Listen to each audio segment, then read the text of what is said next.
Om Namo Bhagavate Vasudevaya. Om Namo Bhagavate Vasudevaya. Om Namo Bhagavate Vasudevaya. Om Namo Bhagavate Vasudevaya. Om Namo Bhagavate Vasudevaya. Om Namo Bhagavate Vasudevaya. Niyatang sangarahitam maragadveshata kritam afala prepsuna karma yatatsatvikam uchite. That action which is regulated and which is performed without attachment, without love or hatred, and without desire for fruit or results, is said to be in the mode of goodness. Om Ajnanatimarandasya Gyananjana Shalakaya Chakshurun Militam Jena Tasmai Sri Gurave Namaha Sri Chaitanya Manobhistam Stapitam Yena Bhutale Swayam Rupakadamayam Dadhati Swapadantikam Jaya Sri Krishna Chaitanya Prabhu Nityananda Sri Advaita Gadadhar Shivasari Gaura Bhakta Vrinda Hare Krishna, Krishna Krishna, Hare Hare, Hare Rama, Rama Rama, Hare Hare. Mukam karoti vachalam pangum langayate girim. Yat kripadam aham vande Sri Guru Dinotaranam Paramananda Maravam Sri Chaitanya Ishwaram Vanchakalpatarubhyascha Kripasindubhyevacha Patitanam Pavanebhyo Vaishnavebhyo Namo Namaha. Hare Krishna. So I'm very happy and grateful to be here again in your association. Come here once a year usually to see my old friends, Kalia, Atma, and a few others. So thank you for coming to this talk here on Bhagavad-gita. This is the 18th chapter. By the way, my name is Navina Nirada Das. I'm from Zurich, Switzerland. I grew up in Switzerland and then I traveled a bit and I'm in San Francisco now. We just opened a storefront, pretty much like this one. Slightly bigger. We have a kitchen also in the back and the bathroom is bigger. The hall is a little smaller. So same, as they say. So if you happen to make it, please drop by sometimes. San Francisco was second after New York. So we're glad to have again a place in the city. So, the verse that you just recited before, I call it the wow verse. So whenever you see something and you go, wow, does it ever happen? Like, what a beautiful ... Then you fill in, like car, building, flower, whatever you consider beautiful. So instead of saying, wow, what a beautiful whatever, whenever that reaction comes, remember this verse, Yad Yad Vibhuti Mat Sattvam Shrimat Urjitam Evava Tattadeva Gachatvam Amatenjo Jasambhavan, that this is just the spark of the splendor of Krishna. This is just a little glimpse of his potency. As Prabhupada used to say, if you appreciate the art, how beautiful must the artist be? The person who paints the painting has more qualities and more characteristics and more ability than what he has created, than the art, because the artist is the source, the creator. So in a similar way, whatever God has created has some potency. There is some potency there. And it's quite amazing how Krishna has invested his potency in the creation. And even though you may look at something seemingly insignificant, I was coming here on the F train and there was a short little fella, a boy, about 7 years old, and he looked quite cute, He just, like, have you ever wondered why are babies so cute, these little humans? Have you ever noticed? Why has Krishna made them so cute? Huh? Like any of the species, right? When they're small, they're kind of cute, Even if they're bugs or cockroaches or, little something, it's kind of cute. So I was just looking at that little fella and I was like, hey, he's looking pretty fresh. He's looking pretty spiffy. Huh? And then you look at the old folks and you go like, yeah, but you know, this will turn into this, and then you see some really old people and you go like, wow, okay, so there's, you know, you can't stop this, you can't hold this back. So whenever you go, wow, just think of this verse in the Bhagavad-gita. This is just a little spark of Krishna's potency. And try to appreciate the Creator. So this is the 18th chapter where we are now, and I'm sure you have gone through the whole Gita and you have studied this systematically. So this is what's called, in musical terms, the bonus track, the encore. Actually, the Gita is over in 17th chapter. All the teachings are done. But this is now the wrap-up. It's the packaging. And Krishna, what he does is, he is giving a short overview, a short synopsis on all the topics of the Gita, and he's putting it in very succinct, in very concise language. So that's why most of the purports are very short, because the verses are self-explanatory. What is the beginning of the 18th chapter? Arjuna is asking a question to Krishna. Does anybody remember that question? Now I'm sure your iPhones remember, but What is renunciation? what is He's asking about renunciation. the difference between renunciation and renounced order of life. renounced order of life? Yes, Tyaga and Sannyas. They seem like the same, they sound similar, but how do we understand? And how to be truly renounced? You heard the term, you know, be in this world but not of this world, like the lotus, who is in the water but is never of the same nature as the water. You push it down, it comes back up, water purls off. In a similar way, the spirit soul is not of this world. Even though it seems like it's got this body and it's got all these names and forms and activities, but actually it's got nothing to do with that. It's the life force, it's the consciousness that is eternal, that is there in each and every living entity. It is special. So,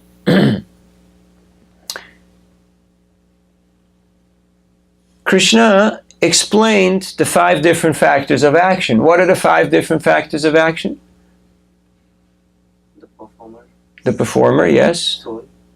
The individual soul. That is the performer, yes. The body. Uh-huh. And these various senses. So the body is the place of action, right? Then the senses, these are the instruments, the tools with which you work, with which you try to accomplish things in this world. What else? The various endeavors. The various endeavors called karma. And then the most important? Super soul, yes, or daiva. Without getting sanction, you can't do. Sometimes you can't lift your leg or your arm. Did it ever happen to you? You couldn't get out of bed? Even though you should have or would have or could have, but somehow it just didn't happen. Because there was no sanction, there was no impetus, no inspiration from within. So, Daiva is the most powerful force, and it is often underestimated and overlooked. People think, I'm capable, I can do this. Have you ever thought, I can do this? I can handle it. But then reality showed us that maybe not. Maybe it didn't happen. Even though everything was supposed to be happening, but it didn't happen. Because there was no sanction. So Krishna also says in the Gita, Upadrashtanumantascha bharata bhokta maheshwara paramatmeti chapyukto dhismin purusha para. He's saying that I am that super soul who is in the heart of every living entity. And what is he doing? He's just watching. He's just observing. And not only witnessing, but also he's sanctioning. Yes, do this. No, don't do that. So he's giving us good advice. Did you ever feel that you got good advice from the Lord in the heart? Did you ever feel you got bad advice? Now that was the mind. That was the mind. The ego, yes, the false ego. The mind who tells you, okay, you're the man, you can do this. And then it became really sticky, it became really messy. But when we're in touch with Krishna, the Lord in the heart, He will tell us what we're supposed to be doing and what not. Now, of course, the living entity has got a little bit of freedom. That freedom is invested. That is a potency that is given to every individual. And it is quite amazing how much potency, how much power is in that little minute freedom that we have. At any moment, given moment in time, we think we can do whatever we want, right? And that's what the world tries to make you believe. Where would you like to go today? Huh? What would you like to do today? What would you like to eat? What would you like to buy? Now, New York is the place that can make it all happen, right? Fulfilling all the dreams. But not really, because there's many things that you can't do. You can't make the traffic jam in front of the Holland Tunnel go away. Can you? You can't. And you can go there at 2 a.m. in the morning, and I've been there at 2 a.m. in the morning. It's there. No matter what you do, it's not going to go away. And so many things that you can't change. So even though we have a little bit of independence, because we're small, we're limited, so our independence is also limited. We can do a few things, but it doesn't always work out the way we want things to work out.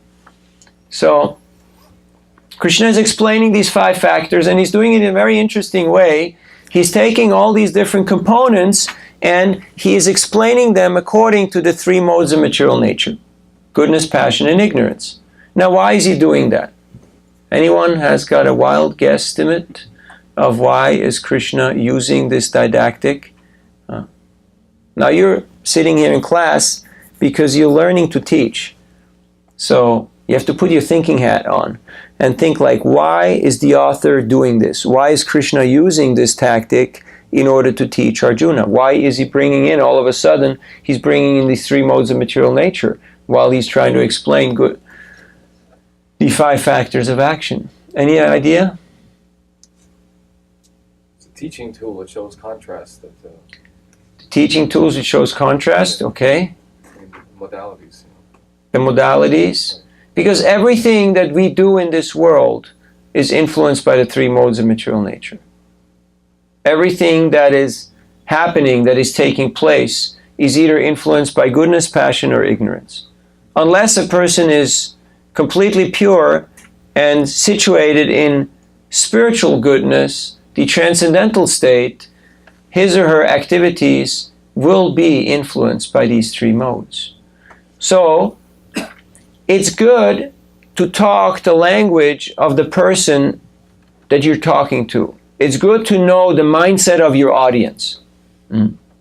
Just like if you were to sell something, it's good to know what does the person want, what is he looking for, and what's his level of education, what's his vocabulary, what's his interest and goal in life. So Krishna knows the nature of the conditioned soul. So he's speaking it in terms of a language that we can understand. So he's speaking about these activities in relationship to the modes of material nature. Now here he speaks about action, karma.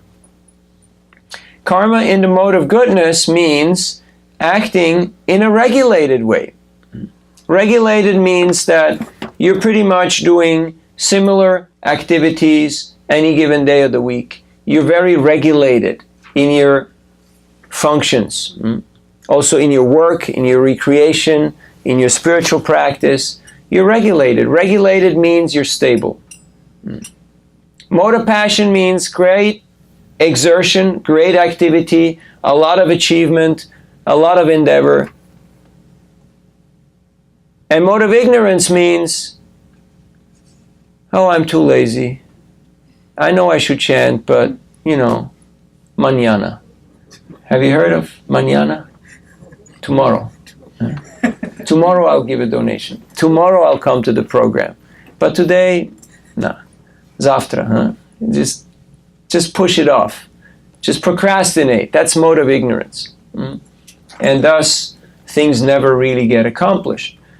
So here, goodness is in action, and how to become regulated in our activity, that is an art. That is an art. That is very useful. It's a very useful art. Because when we're situated in the mode of goodness, what happens is that all gates of the body become illuminated by knowledge, and the living entity becomes peaceful, and when he's peaceful, he actually becomes happy. In the mode of passion, there is extreme endeavor, there is some enjoyment, but also frustration and the tendency to burn out. And in a mode of ignorance, it's just confusion. It's just illusion, it's madness. So how to situate ourselves in steadiness? How to become what's called Stita Dhir Muni. A Muni is a thoughtful person or a sage of steady mind. How to have a steady mind. That is an art. So this process of Bhakti Yoga is helping us to steady the mind. Because right now the mind is very flickering. It is very fluctuating.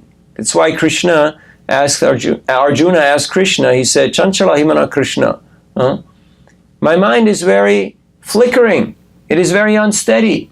And it seems to me that it is more difficult to control the raging wind. Can you control the wind? Not really, right? They just had a typhoon in Puri on the east coast of India, over 100 miles an hour. And it really caused a lot of damage. Big, huge palm trees just snapped like little matches. And a lot of the shops, a lot of the buildings that weren't really solidly constructed just got blown away, washed away by the storm and by the wind and rain. So in a similar way, if our mind is not regulated and not peaceful, then it can really get worked up and it can really take us places that ordinarily we would not want to go. Has it ever happened to you? Have you ever gone down a rabbit hole? You know what a rabbit hole is? Like you think like, hey, let me just look this word up on Wikipedia or in a dictionary or on the internet. And 3 hours later, all of a sudden, you ended up in Timbuktu, right? You came out. It's like going down a rabbit hole. You don't know where it's going to go, where it's going to take you. And the mind is like that. You follow one thought, that leads to another thought, that leads to another thought, that leads to another thought. And sometimes thoughts, they also turn into actions. So that's why it's good to be able to perceive this thought process in a third person. Some people think, no, that's me. I'm just exerting my freedom of being. But actually, no. It's like you're a prisoner, like you're being captured. It's like you walk out here on 2nd Avenue, and all of a sudden, a black van pulls up, and some guys jump out, and they open the side door, and they put a bag over your head, and they grab you, and they throw you inside the vehicle, they slam the door shut, they jump in, and they drive off. Like in the movies, right? You think like, wow, Saturday night action, huh? But how many times has this happened to us that our mind and our uncontrolled senses just take us hostage, they just possess us, and they say, now we're going to go and do this thing. Now we're going to go and look at that. Now we're going to go and eat that. Now we're going to go and talk about that. And you were like, I'm not so sure. This is a really good idea. No. We're going to go and do this now. Has this ever happened to you? Or is it just me? And then, of course, you can either just play along, and fall in love with your captivators. It's called the Stockholm Syndrome, You think like, they're so nice, They're really taking nice care of me, like, there's water and, it's kind of entertaining, I mean, I can't leave and I'm always in debt. They always say, we can't let you go because, you owe us big time. They haven't paid the money yet with interest. So, when we're honest and we reflect and we introspect and we see what are the different scenarios that are happening in my life, then when they build up, you can notice, you can capture it, Like if you're on a beach and if all of a sudden the sea retreats by like 50 or 100 feet,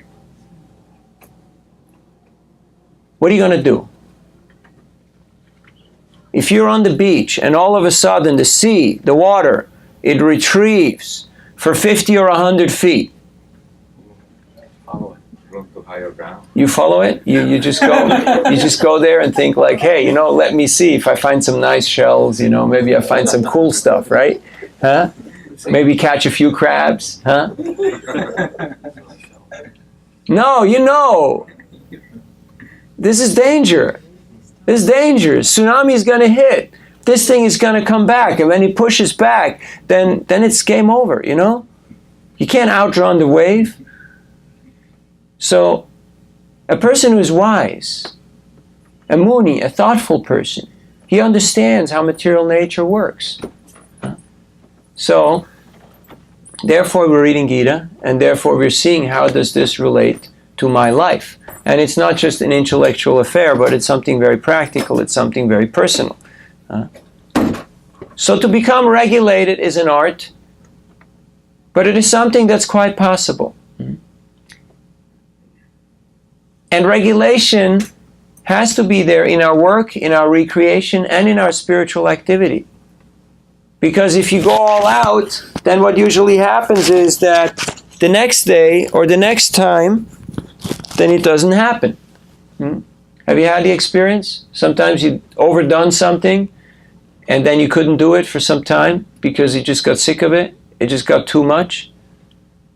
Even if you got the best food, something that you really liked, like you got your favorite flavor of ice cream and you got 2 gallons of it. And you think, yeah, I can handle it. I did this when I was 15, I managed. I remember when I went to check out jobs, so I went for a week as a chef. And after the week, they said, you can eat as much ice cream as you want. And I said, sure, fair enough. And they had a big bowl, which was used like a glass bowl, And I put in 50 scoops of ice cream, all different. And it looked really fantastic. As I was about a third through it, I started to realize that this is beyond my ability. It's just not possible. But I kind of felt embarrassed because I had taken so much and I couldn't manage. I couldn't possibly deal with it. So I just thought, okay, let me just keep going. I mean, the pain will go away, right? It'll get better. Have you ever been in a situation where you thought, the pain will go away, it'll get better, but then guess what? It didn't get better, and the pain got bigger. So, and it's kind of fun, it's kind of cute, if you're a teenager, but then when you see adults doing the same stuff, it becomes a little bit silly. So to become regulated means to understand that this machine is built for moderation, not for indulgence. This machine has to be treated as a very sophisticated tool, just like when people have very complex machinery, like certain cameras or instruments or technical equipment, they handle it with great care because they don't want to damage their goods. But you see, this human body is a very, very delicate, a very intricate machine. Yet, most of the people are wrecking their body and their minds in ways that are really self-demeaning. They're really unproductive. Why? Because of simple lack of knowledge, basic knowledge. So just to keep a regulated lifestyle, to have good diet, to have good mental attitude, to have good hygiene, will guarantee you that you will live a peaceful and happy life and you can live a full life. You don't, have to deal with weird stuff before it's time. So regulation. It takes a little bit of conscious effort, a little bit of determination. Just like people say, yeah, I want to be spiritual, I want to meditate. And the best time to do that is in the morning, before the town wakes up and gets too busy. But how do I get up in the morning? Seems almost impossible, isn't it? Because sleep is like, don't talk about my beauty sleep, right? I need this, otherwise I can't function. Do you know that the hours before midnight count double? So if you actually manage to go to bed before 9 o'clock, your 3 hours already count 6. If you go to bed before 9 o'clock, I guarantee you, you will wake up between 3 and 5 a.m. without an alarm clock. And you will feel fresh, rejuvenated, fully clear, and capable of pulling on through a whole day. If you just happen to go to bed before 9 o'clock. How difficult is that? Well, in a city like New York, where people start making plans at what, 7 o'clock, 8 o'clock, 9 o'clock? 10 o'clock, they start thinking, yeah, let's go somewhere, right? Let's go eat, or let's go, see a movie, or let's go do something. That happens somewhere there, right? But that's just not sanitary. That's just not sane. Because once the sun goes down, it's a different type of energy. It's a different type of mindset. It's a different type of ball game. So you have to know when to move and when not to move. There can be exceptions. There can be extenuating circumstances due to your job situation, or there's a spiritual program happening. But in general, even if you have a habit that you really like to cut out, and I'm sure each and every one of us got a few things that we like to reduce. So there is the 3 R's. Regulate, reduce, renounce. First you have to regulate something. You just have to make it stable so it gets under control. Okay, I can't deal with this. I can't fully give it up, but I've minimized it. I've just kept it to a certain bare minimum. Just like when Srila Prabhupada was in San Francisco and Shyamasundar was carving the first Jagannath deities that they're using for Rath Yatra, he was still smoking. So when Prabhupada came and checked in his apartment, there was a pack of Pall Mall on Jagannath's head, and Prabhupada came in and he took his cane and he flicked it. He just knocked it right off the head of Jagannath, and it flew across the entire apartment. And then he looked at him and said, don't let this little thing, this cigarette, come between you and Krishna. So what you're going to do is, every day you just smoke one less. You just reduce by 1, and then you give it up. And Shyamasundar was so touched, he was thinking that he will be very upset, he will be very disappointed, he will yell at me, he will say this is offensive, you're trying to carve the Lord and still you're doing this. No, he said, it's okay. Whatever you're doing, it's okay, just carry on. But just gradually reduce it. So the very same day he gave it up. The very same day he could give it up. Just like the mom with the kid who came to Gandhi and said, this kid is always eating sugar and it's not good for him, and can you tell him he's not believing me? Gandhi said, come back in a week. So after a week, he looked at the kid and he says, don't eat sugar, it's bad for you. She said, you could have told him that last week. He said, no, last week I was still eating sugar myself. So all that stuff that we're trying to preach, that we're trying to teach, some part of us should also be paying attention and be in listener mode and think like, okay, you're talking big stuff, big talk here now, but are you walking your talk? Are you actually doing it yourself? In some ways, yes. In some other ways, it's work in progress. So regulate. When you regulate something, then it becomes much more easier to reduce. Much more easier to reduce. Because if it's not regulated, it's all over the place, then the mind will tell you, hey, look, today it's a fun day, it's the first beautiful day, and I'm going to go out, and I got my friends, and I'm doing stuff, and, going to bed early, forget it, dude. But if you just know, my curfew is 9 o'clock, it's like you're in boarding school, or you're in the military, you just know, if I don't show up by 9 o'clock, it's bad news, it's not going to work out. So you just have to know, what is my curfew? So set yourself mentally a certain curfew that you just know, I will not do things that will jeopardize my quality of life. And then you can reduce. Then it becomes easier to actually bring it under control. And at one point, you'll be able to renounce it. You'll be able to actually give it up. But mostly that point comes when we have engagement that is more pleasurable, more meaningful, more joyful to us. Something that actually excites us. Regulate, reduce, renounce. They're the 3 R's.